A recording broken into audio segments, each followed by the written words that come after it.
Madison Solid Rock 94.1 JJO. It's Brock, and it's time to discover new music. And joining me today from a band that really we've been discovering new music from them since I think 2003 when their debut album. Now here we are 7 albums later, new stuff in 2022. Of course, I'm talking about the beater of skins, drum skins, that is, Neil Sanderson from 3 Days Grace. Neil, how are you, buddy? I'm doing great. How about yourself? I'm doing fantastic. I really appreciate the time. I know you said before we got started here that you guys are rehearsing, getting yourself, I know, ready for the road and out there in front of everyone. So your go time, you are all set. And I tell you what, we're all set, man. We are excited because new music has been announced from 3 Days Grace. May 6th, the new album Explosion's going to be dropping. Obviously, we've heard the first single, So-Called Life, that is out there. I heard it on JJO, heard it all over the place. And then a new video for another single off the album, Lifetime, has just been released. Music videos still as daunting of a task as they were when you guys first started? Well, the first two, they couldn't be any different because, So-Called Life was a performance video that we were, it was like super hot. We were in this like studio in Hollywood that was like, made up to look like a 70s apartment with no air conditioning stuff. So it was just a sweat fest. So that one was, that was definitely some effort. But the second video is definitely a departure for us. And it's something that we're pretty, proud to be part of is we went down to Mayfield, Kentucky for this video. And we decided we wanted to shoot like sort of a documentary style video with just real people, not actors. And there was a story that, kind of touched us. And, Barry lives near Mayfield, Kentucky, only a couple hours away. And as a lot of people know, back in December, they had like a huge tornado just completely demolished so much of the town. And it was kind of something that not a lot of people were talking about. Barry knew a lot of people personally that were affected by it. So we just decided to go down there. We reached out to the mayor and like the head of education and stuff to make sure it was okay. And we just wanted to share their story and try to help them out a little bit. And so we documented some of the devastation down there and some of the people affected. And that's basically made up the video for Lifetime. And then we just decided, we got kind of, we were pretty, taken aback by some of the stories and just the utter destruction to see it with your own eyes. And so, we decided to go beyond that. Like for our summer tour, we're donating $1 from every ticket to support some of the charities that are kind of trying to rebuild that town. It was just crazy to see it all, to go down there and just really see what Mother Nature can do. But in the face of all that, to meet people that are still putting one foot in front of the other and being resilient at a time like that is, I don't know, there's hope still everywhere, but man, was it ever heavy for those people. I can only imagine. And I think it's so awesome that you guys and the level that you're at using that platform, because I saw that you partnered with Plus One. And like you mentioned, $1 of every ticket sold for your upcoming tour will go to support the tornado recovery efforts in Mayfield, Kentucky, which is just unbelievable. And, for you guys and where you're at, I'm sure I'm maybe putting words in your mouth, but it's got to feel pretty good knowing that you're at this point now in your career where you can really make a difference with what you're doing, not just with the music that people are hearing, but besides the fact, after the fact. Yeah, I think we've always just believed that if we have a platform and an audience and a reach, it would kind of be a waste not to use that sometimes to just, I don't know, get some awareness out on just issues that people are going through in their lives that we might not otherwise know about. There's just so much information overload right now, just bombardment with international news and everything, right? That there's a lot of times there's stuff happening right in your backyard that you just really don't know about. And so we've always tried to just use that platform and just sort of give back and if we have the opportunity to, and it feels good to do that. And 3 Days Grace has always been about, even in our music, is about kind of overcoming challenges that you feel like you're not capable of doing. That's been in our music for 20 years. So I think it's important for us to demonstrate that as well when we can. I love it, man. Well, that's so cool. And not only are we getting great music, but 3 Days Grace going above and beyond for people. And like you mentioned, even from the music, when you look at listen to the lyrics of, previous songs, previous hits, I just think it's awesome, man. So congrats. And I commend you guys for doing that. And I'm sure the people in that area in Kentucky and really all over appreciate it as well. You did talk about something there kind of with what we've been going through, whether it's the current events over in Ukraine and Russia and the pandemic, obviously. And I'm sure this question has been asked a million times. Did that have any effect on the album? Was this an album kind of written in real time, or did you guys maybe try and at least shy away so the whole thing isn't like, oh, this is a pandemic album, if that makes sense? This definitely not a pandemic album, but having said that, we always write, about our lives in the moment and the lives of people around us, and our music has social commentary in it as well. And so, yeah, I think that certainly, I mean, even the title Explosions, and that concept, there's a common thread through the album that just talks about, everybody has a boiling point, and everybody has a tipping point within them where they feel the need to kind of not necessarily explode in a destructive way, but a need to kind of get out and express yourself and be able to say what you want to say and do what you want to do and be who you want to be. And it's like, in modern society, sometimes that feels impossible or really difficult. You got to hear everybody's opinion. Sometimes you're afraid to voice your own opinion. There's this whole notion of cancel culture. It's like, sometimes it's hard to be heard and when there's so much noise everywhere. And that kind of creates this like building up, bottling inside of you that you just want to release, and that's kind of representative of the title Explosions. And even, our first single, So-Called Life, touches on that. Is like, you want to just jump out of your skin or express yourself or just blow up. But do you do that? Like, is that the answer? Maybe that's not the healthiest thing to do. Or in the case of that song, do you kind of find something to take the edge off of that feeling that you have inside, that burning and that explosive power? Well, from what we've heard already, I know it's just going to be another banger from 3 Days Grace. Again, May 6th, the new album Explosions out, and we've gotten that little taste, got a couple music videos down the pike.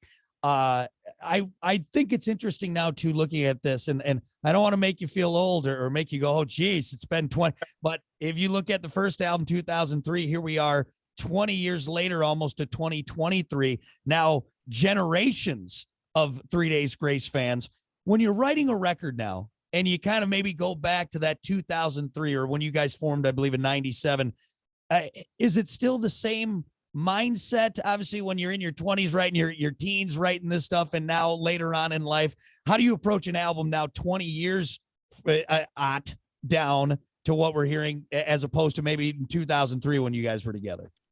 Well, I think one thing that we really, we make sure stays the same is kind of like making sure it's real in our lives. Like it's something that's going on in our heads, in our hearts, in our minds, and we're very collaborative. But we always, when we're writing a song, we put it to the test. Like we kind of put it through the genuine test. Like, are we writing this? Is this like real for one of us, or is this real for the people around us?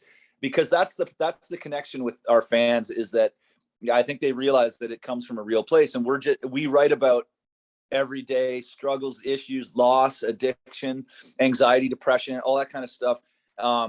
Because we've dealt with it and we've gone through it. And I think that makes a connection because people listen to that and they go, oh, I thought I was the only one that was feeling like this, but then I heard this song and it kind of speaks to my life, and that's been the major 3 Days Grace connection. So if it's contrived, we throw it out the window. It's like, it's not happening. We're not going to write a song about partying on a tailgate on a Friday night, even though I do from time to time. Well, of course. Yes, of course. So that remains the same. Now, what it is that is sort of on our minds or like making us, kind of feeling like we're needing to just push through life or just try to get through life or struggle through a situation. Those actual things, those events that are causing that change over time as you get older. But I think that same human trait of, you know, using music as therapy and trying to identify what it is in your life that's not right, what you're struggling through, or whatever, and kind of contemplate how you're going to sort of overpower that and move through it. I think that feeling kind of stays the same no matter how old you are or how long you've been doing it. Looking back, you know, at the bands, that those early 2000 bands, or bands really that started in the mid to late 90s and then really came in, hit their stride in the early 2000s. You look at that, you know, you got Breaking Benjamin, Evanescence, Queens of the Stone Age, and then 3 Days Grace. You know, you guys are that pillar now in that rock community. Obviously, here 20 odd years later since the first release, and now in 2022, your 7th studio album. Is it weird kind of feeling and knowing that the band is this pillar now? When we talk about that music and we talk about rock music, that you guys are there kind of holding up this now next generation of artists. Is that kind of a surreal thing to think about, or do you think about it at all? Yeah, no, I do for sure. If we can be, you know, if we can be like a beacon for younger artists to kind of strive, and not necessarily like be like us, but just to be able to hold it together for so long, like that part's hard in and of itself. Like just being in a band with 3 other guys is like, you know, it's kind of like being married to 3 other people, and you're going to see the best and the worst of them. And you're going to share bus, and there's going to be some ups and downs and twists along the way. And, it's a challenge to hold it all together without like killing each other or, you know, having major disagreements. And, you know, we've had some twists and turns obviously with 3 Days Grace. And so, yeah, I think when, you know, young bands ask me like, what's the key? I'm like, make sure you get into a band with people who have a vision that's as grand as yours. And like, and, you know, and you want to swing for the fence and do it long-term, and not just try to, you know, I don't know, have some short-term success and you pat yourself on the back. It's like, no, this is something that you can do for the rest of your life but you got to surround yourself with the right people, and you got to kind of just keep it together, and not just, you can't get out on the road and go crazy all the time, or like, I don't know. It's just that kind of stuff where that's the longevity part of it, is, staying consistent, and then staying consistent in the music. You know, you don't need to be everything for everybody in terms of music. You know, like some bands I see, they've got like a super hardcore song, and then they've got something that's super poppy, and that works for some bands. But for 3 Days Grace, that's not our vibe. We decided that, you know, we do really well, and fans connect to it. And so I think that we're that consistent band where if people are looking for that type of music and that type of message in the music, that they can kind of, you know, always know that when they listen to us, it's coming from pretty much the same place. It may have a different vibe. I mean, musically we experiment in that, but yeah, I think it's just, it is cool that, you know, we're kind of considered, you know, if like you say, like just a pillar in the, you know, in this genre. That's a pretty cool feeling. I mean, everybody wants to leave a legacy, you know, in life, and you know, the music lives on forever, way past when we're, you know, old or dead and gone. Well, we're excited that we get it, and even after you guys are long gone, hopefully that's not for a while, because we want to keep you around and get more records. You know, I'm thinking 7, 14, 21. We'll get up there. Yeah. And again, since 2003, making that name in 3 Days Grace, the name that we all know and love, and now with the latest album again, coming out on May 6th, Explosions, with that little taste we've got. Now, I know we've heard a couple songs. Is there a song on the record that maybe you're a big fan of? Maybe like, I really like, if someone were to ask you, hey, Neil, play me one song. Do you have one that maybe stands out to you that you really connect with? Yeah, there's this song that's like a super banger that I can't wait for people to hear, called "I Am the Weapon." Oh, And it's, it's like super heavy. I think it's going to be like a fan favorite for when we play it live. It'll just, you know, I can already picture people, like, you know, I can picture the place jumping and mosh pits and all that kind of stuff. So yeah, and then, you know, I knew, like, with So-Called Life, our first single, soon as that was mixed and like ready to go, I had a feeling that one was going to be something that people would really attach to. It's just pretty aggressive for us. And we actually used a new mixer for this album. His name's Dan Lancaster, and he's been mixing the latest Bring Me the Horizon, and he mixed the latest Muse, which sounds massive. And so that was pretty, you know, that's a pretty big change, changing up the mixer, because he's kind of the guy that kind of puts the final touches on things. And as soon as he finished that mix, I was like, wow, like it jumps out of the speakers. And so he did the whole record. So yeah, but I'm excited for you guys to check out I Am the Weapon. If it's a banger, usually the drummer's excited about it because he gets to get some of that aggression out there on the skins. With the mixer, I think that's interesting. Was that something you guys planned? Was that brought to you? What brought in the new mixer? Really, it was just kind of listening to what he had recently done. You know, we were up for a change in that regard, and you know, he was like a young new guy, and then, you know, we heard some of the new Bring Me the Horizon albums. Like he did Ammo, and he did the latest one that's got like Parasite Eve on it and stuff. And we were just like, wow, like that just sounds next level. It's so fresh and modern sounding, and it sounds so awesome on the radio. And so we gave him a call and said, hey, like, do you want to mix our album? He's like, absolutely. He's this guy out of England, and it just came back next level. It just sounds huge. Love it, man. Of course, you get that call from 3 Days Grace. You're probably going, oh yeah, absolutely. I will drop what I'm doing. I got it covered. I'm gonna mix this 3 Days Grace album down. Well, that's awesome, man. I'm even more amped up, even with what we've heard. We can't wait for May 6th. Obviously, pre-order going on, and then the big tour that and you guys will be all over the place. No strangers to the stage. If you have a little bit of time here, I would like to do my rapid fire. Obviously, big news, everybody. May 6th, the new album Explosions coming out.